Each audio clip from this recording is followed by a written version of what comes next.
আসসালামু আলাইকুম সবাইকে। আজকে আমরা দেখব যে ইন্টিগ্রেশনের মাধ্যমে কিভাবে এরিয়া বের করতে হয় দুটো কার্ভের মধ্য দিয়ে, দুটো কার্ভের মধ্যবর্তী এরিয়াগুলো কিভাবে বের করতে হয়। তো ফার্স্ট অফ অল আমি এই কার্ভের এরিয়াগুলো মানুষ ডিএক্স অথবা ডিওয়াই দিয়ে সলভ করা যায়। এক্সের এক্স অক্ষর ডিএক্স অথবা ডিওয়াই দিয়ে সলভ করা যায়, কিন্তু আমি দেখাবো যে প্রথমে ডিএক্স দিয়ে মানে এক্স অক্ষ সাপেক্ষে কিভাবে দুটো কার্ভের আন্ডারে ক্ষেত্রফল বের করতে হয়, তার সঙ্গে সঙ্গে এই একই ম্যাথ কিভাবে ডিওয়াই এর সাপেক্ষে অথবা ভাইস ভার্সা মানে ডিএক্স ডিওয়াই দুইভাবেই কিভাবে করা যায় একটা ম্যাথকে, সেটা আমরা দেখার চেষ্টা করব। তো ফার্স্ট অফ অল আমি area bounded by the curves Y square is equal to X and Y is equal to x minus two, এই দুটো কার্ভের আন্ডারে যে ক্ষেত্রফল সেটা আমি বের করে দেখাচ্ছি। তো ফার্স্ট আমি কঠিনটা দিয়ে শুরু করি, ডিএক্সের সাপেক্ষে, কারণ এটা ডিওয়াই দিয়ে খুব ইজিলি করা যায়। সো বুয়েটে অনেক আগে আসছিল যে ডিএক্সের সাপেক্ষে এই ম্যাথটা করা, কিন্তু ডিওয়াইয়ের সাপেক্ষে করলে কিন্তু সেখানে 0 মার্ক আসবে। সো এখানে যদি আমি ডিএক্সের সাপেক্ষে করি তাহলে এটা অ্যাপ্রোপ্রিয়েট হবে। তো ডিএক্সের সাপেক্ষে করাটা অনেক টাফ, এখানে কিছু বোঝার ব্যাপার আছে। তো ফার্স্ট অফ অল এখানে যে কার্ভটা আছে Y square is equal to X, এই কার্ভের পজিটিভ পোর্শনটা আমরা জানি, এই উপরের পোর্শনটা মানে ওয়াই অক্ষের যে ধনাত্মক দিকটা, এই ধনাত্মক দিকে যে পরিমাণ এই curve Y square is equal to এক্সের যে কার্ভ যেটুকু ওয়াই অক্ষের ধনাত্মক পোর্শনে আছে এটুকু হচ্ছে Y is equal to root x, আর যেটুকু ওয়াই অক্ষের নিচে মানে ওয়াই অক্ষের নেগেটিভ দিকে আছে সেগুলো হচ্ছে Y is equal to minus root X. আরেকটা জিনিস আমাদের মাথায় রাখতে হবে, সেটা হচ্ছে যে এই প্রত্যেকটা কার্ভের ওয়াই অক্ষের পজিটিভ দিকে ডিএক্স সবসময় পজিটিভ হবে, আর ওয়াই অক্ষের নেগেটিভ দিকে যেটুকু কার্ভ থাকবে সেটা ডিএক্সের সাথে ইন্ডিকেট করলে এখানে যে এরিয়াটা আসবে এই এরিয়াটা অলওয়েজ নেগেটিভ হবে। সো এই এরিয়াকে যদি আমি টোটাল এরিয়া বাই করতে চাই, এই দুইটা যদি যোগ করতে যাই, তখন এই নেগেটিভ এরিয়াকে যদি আমরা এই এরিয়ার সাথে যদি আমি মাইনাস করি তাহলে দুটো, এটা নেগেটিভ আর ওইখানে মাইনাস করার কারণে ডাবল নেগেটিভ হয়ে এটা কিন্তু পজিটিভ হয়ে যাচ্ছে এবং এই দুটার টোটাল ক্ষেত্রফল বের হয়ে যাচ্ছে। সো এরকম করেই আমাদের করতে হবে। তো ডিএক্সের সাপেক্ষে আমি যদি করতে যাই তখন আমাদের প্রথমে দেখতে হবে ইন্টারসেকশন, তারপর সিমেট্রিক পার্ট। ফার্স্টে ইন্টারসেকশন আমি বাইর করে নিছি, এবং এটা যেহেতু আমি ডিএক্সের সাপেক্ষে করতেছি তো সো এক্সের মানগুলো আমাকে বের করতে হবে ইন্টারসেকশনের পয়েন্টগুলো। তো এর ফলে যেটা হবে সেটা হচ্ছে যে সিমেট্রিক পার্ট, এরপরে ইন্টারসেকশন যখন আমি বের করলাম তখন এর সিমেট্রিক পার্টটা বের করতে হবে। সিমেট্রিক পার্টটা কি? সিমেট্রিক পার্টটা মূলত হচ্ছে যে এই যে কার্ভ দুটো যে আছে, যেমন y square is equal to x আর হচ্ছে Y is equal to x minus two, তো এখানে এক্স মাইনাস টু আর y square is two x এর দুটো হোল্ড করে এরকম জায়গা না, যেমন এখানে সিমেট্রিক পার্ট আছে, যেমন এখানে এখানে যে পার্টটা আছে এখানে যে পার্টটা আছে দুটো কিন্তু সিমিলার। সো এখানে যেটা করতে হবে সেটা হচ্ছে এইখানে এখানে সিমেট্রিক পার্ট বের করে তারপরে এক্সের যে পয়েন্টগুলো সেগুলো আমরা বাই করছি, বের করে তারপরে এই 0 থেকে 1 এই পার্টটা আমরা কিন্তু সিমেট্রিক পার্ট পাইছি। এখানের উপরের যে পার্টটা আছে ওয়াই অক্ষের পজিটিভ দিকে এটা ধনাত্মক পার্ট, আর নিচের দিকের ওয়াই অক্ষের নেগেটিভ দিকেরটা হচ্ছে নেগেটিভ পার্ট।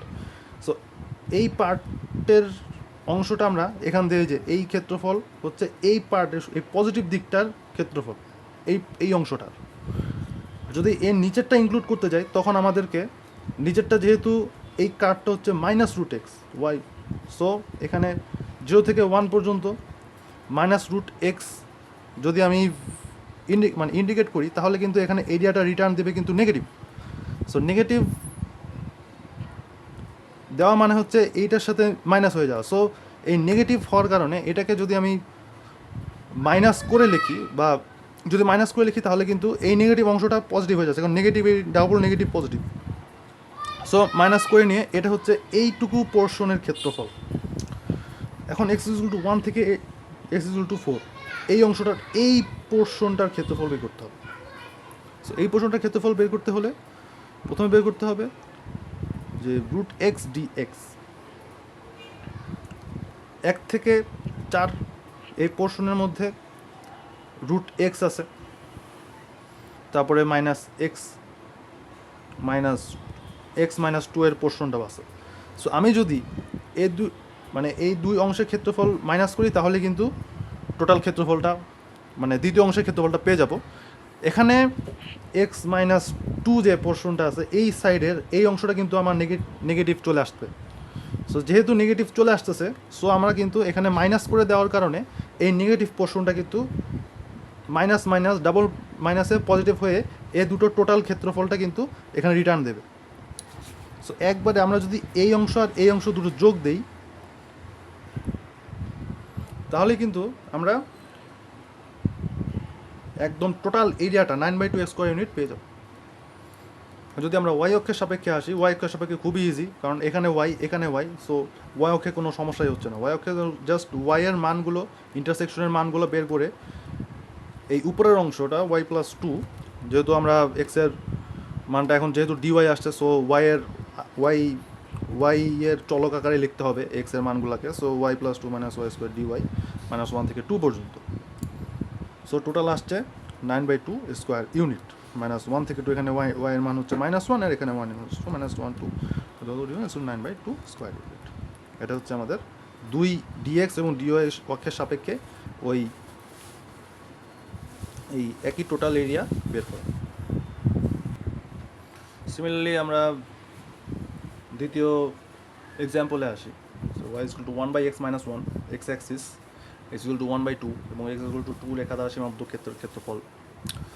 সো এই ক্ষেত্রের ক্ষেত্রফল বের করতে হলে আমাদেরকে প্রথমে কার্ভগুলো আঁকার পরে এখানে আইডেন্টিফাই করতে হবে, এবং আইডেন্টিফাই করে আমরা এই পিকচারটা পাই, এবং এই পিকচারটা স্কেচ করে আমরা দেখতে পাই যে এইখানে একটা পোর্শন আছে, এইখানে একটা পোর্শন আছে, এই দুইটা পোর্শনের ক্ষেত্রফল যোগ দিতে হবে।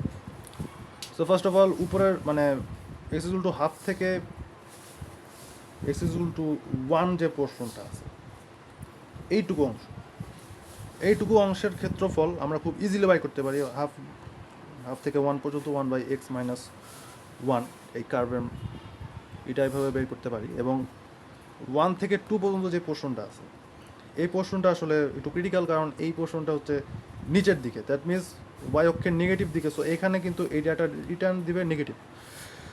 সো এই নেগেটিভ এরিয়াটা যদি আমরা বাই করি 1 থেকে 2 পর্যন্ত, তখন আমরা দেখব এই নেগেটিভ এরিয়াকে টোটাল এরিয়া বের করতে গেলে আমরা যদি এই দুটো একসাথে যোগ দিলে কিন্তু এই এরিয়ার থেকে এটা মাইনাস হয়ে যাবে, কারণ এটা নেগেটিভ। সো আমাদের যেটা করতে হবে এই দুটা অবশ্যই বিয়োগ করতে হবে। এই দুটা বিয়োগ করলে এই নেগেটিভ অংশটা ওই বিয়োগের নেগেটিভ একসাথে হয়ে দুটো পজিটিভ হয়ে যোগ হয়ে যাবে, দুটো যোগ হয়ে টোটাল এরিয়াটা চলে আসবে। সো এভাবে করে যদি আমরা এটা মাইনাস করে দিই A1 - A2 = 2, তখন এটা হবে হাফ স্কোয়ার ইউনিট। এবং এটা যেহেতু এক্স অ্যাক্সিস এবং এক্সের বাউন্ডারিটা দেওয়া আছে, সো এখানে আসলে ওয়াই নিয়ে চিন্তা করার কোনো দরকার নাই। সো আমরা এটা শুধুমাত্র এক্সের সাপেক্ষে ডিএক্স দিয়ে করাটাই বেস্ট, এবং ডিএক্স দিয়ে করাটাই যুক্তিযুক্ত বলে আমরা মনে করি। আমরা থার্ড প্রবলেমে আসলাম। তো find the area of the region enclosed by Y equal to 2 - x and y = 6।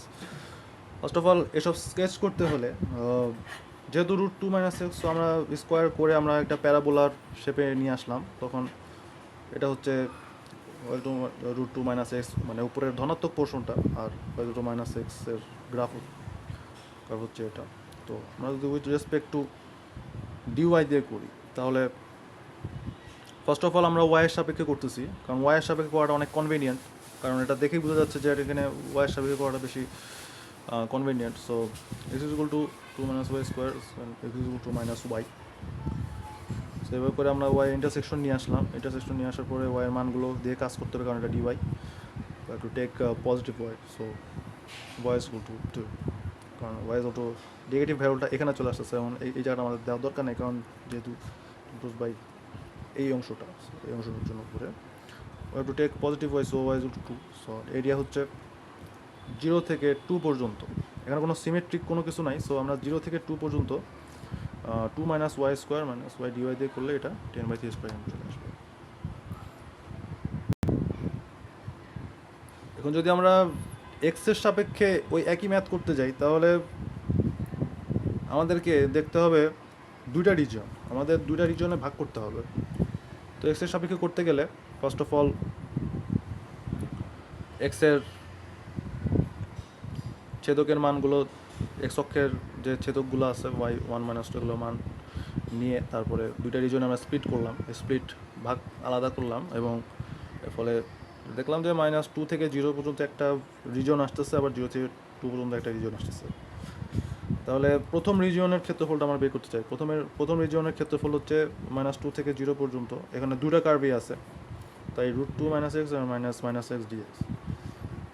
দেন দ্বিতীয় রিজিয়নে আমরা দেখতেছি যে দ্বিতীয় রিজিয়নে আসলে একটা কার্ভ আছে আর একটা কার্ভ নাই, সো √2 - x এই কার্ভটা আছে, সো 0 থেকে 2 পর্যন্ত √2 - x এর এরিয়াটা বাইর করবে। এখন কথা হলো যে এখানে সব যেহেতু x অক্ষের y অক্ষের পজিটিভ দিকে আছে, সো আমাদের দুটা এরিয়া যোগ করতে হবে। দুটো এরিয়া যেহেতু পজিটিভ দিকে আছে, সো আমাদের দুটো এরিয়া যোগ করতে হবে, এবং যোগ করলে যেটা হবে যে 10/3 স্কোয়ার ইউনিট চলে আসবে।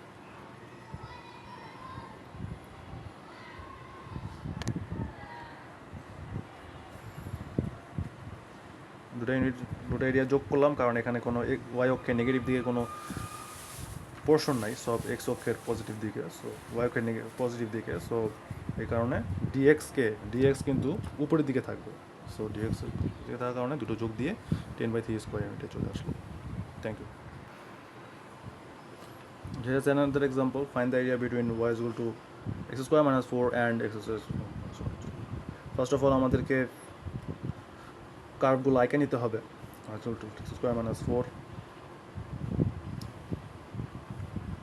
সো এইভাবে কার্ভটা আসবে।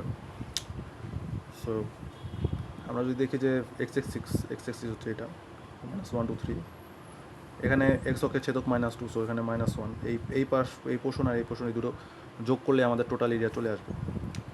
সো আমরা দুইটা রিজনে ভাগ করে নিলাম, -1 থেকে x is equal to 2 পর্যন্ত একটা রিজন, আর এটা হচ্ছে x is equal to 3। So এখানে ডিএক্সটা পজিটিভ, সো এটা নিয়ে আমাদের চিন্তা নাই। 2 থেকে 3 পর্যন্ত যদি x স্কোয়ার -4 এর ইন্ডিকেশনটা নিয়ে আসি, তাহলেই আমাদের প্রথম পোর্শনটা হয়ে গেল। আবার দ্বিতীয় পোর্শনটা যেহেতু নেগেটিভ দিকে আছে, ওয়াই অক্ষের নেগেটিভ দিকে, সো এখানে ডিএক্সটা হবে নেগেটিভ, সো এখানে এরিয়া রিটার্ন দেবে নেগেটিভ। সো -1 থেকে 2 পর্যন্ত সেকেন্ড এরিয়া হচ্ছে x স্কোয়ার -4।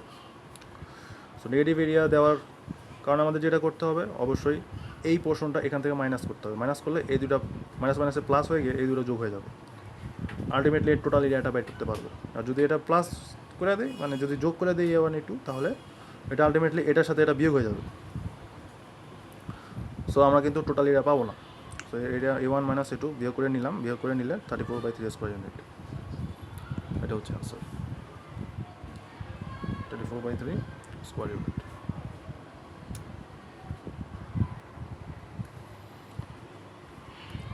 একটা ম্যাথ হচ্ছে find the area of the region bounded by y is equal to x cube minus 8, the x axis and the y axis.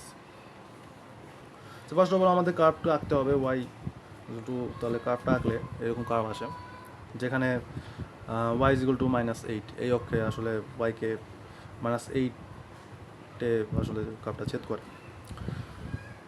So first of all আমরা যদি x এর সাপেক্ষে এরিয়াটা by করতে চাই, তাহলে আমরা দেখব যে এখানে আসলে x এর আসলে নেগেটিভ দিকে, এই y এর নেগেটিভ দিকে আসার কারণে ডিএক্সটা কিন্তু নেগেটিভ হয়ে গেছে, তার মানে এখানে কিন্তু এরিয়াটা নেগেটিভ রিটার্ন দিবে। সো আমাদের যখন এরিয়া বাইর করতে হবে, এরিয়া বাইর করলে আমরা দেখবো যে এরিয়াটা নেগেটিভ আসছে। সো আমরা যেহেতু এটা পজিটিভ করতে চাচ্ছি, এরিয়াকে পজিটিভ বানাতে চাচ্ছি, তাই আগে থেকে একটা মাইনাস সাইন দিয়ে নিলাম, যার কারণে এটা হলো অলওয়েজ আমরা এই এক্সের নেগেটিভ বা নিচের দিকে যদি ডিএক্সটা চলে আসে ওয়াইয়ের মানটা, দেন আমরা অবশ্যই মাইনাসটা আগে দিয়ে নেব সবসময়, তাহলে 12 স্কোয়ার ইউনিট আসছে। এখন যদি আমরা ডিওয়াইয়ের সাপেক্ষে করতে চাই, ডিওয়াইয়ের সাপেক্ষে খুবই ইজি, ওয়াই টু -8 থেকে 0 পর্যন্ত ওয়াইয়ের এরিয়া, আর এই পর্যন্ত আমরা যদি এরিয়া বাই করতে চাই তাহলে -8 থেকে 0 পর্যন্ত। আর যেহেতু ডিওয়াইয়ের সাপেক্ষে করতে চাই, সো এসকে ওয়াই আকারে বানায় আনতে হবে, so y + 8 to the power 1/3 dy, এটাও সেম রেজাল্টই দিবে। সো সবাইকে সাথে থাকার জন্য ধন্যবাদ। ভিডিওটি ভালো লাগলে শেয়ার করে দিন, লাইক দিন, চ্যানেলটা ভালো লাগলে সাবস্ক্রাইব করে দিন। আজকে এই পর্যন্তই, আল্লাহ হাফেজ। দেখা হবে পরের কোনো ভিডিওতে। আসসালামু আলাইকুম, আল্লাহ হাফেজ, বেস্ট অফ লাক।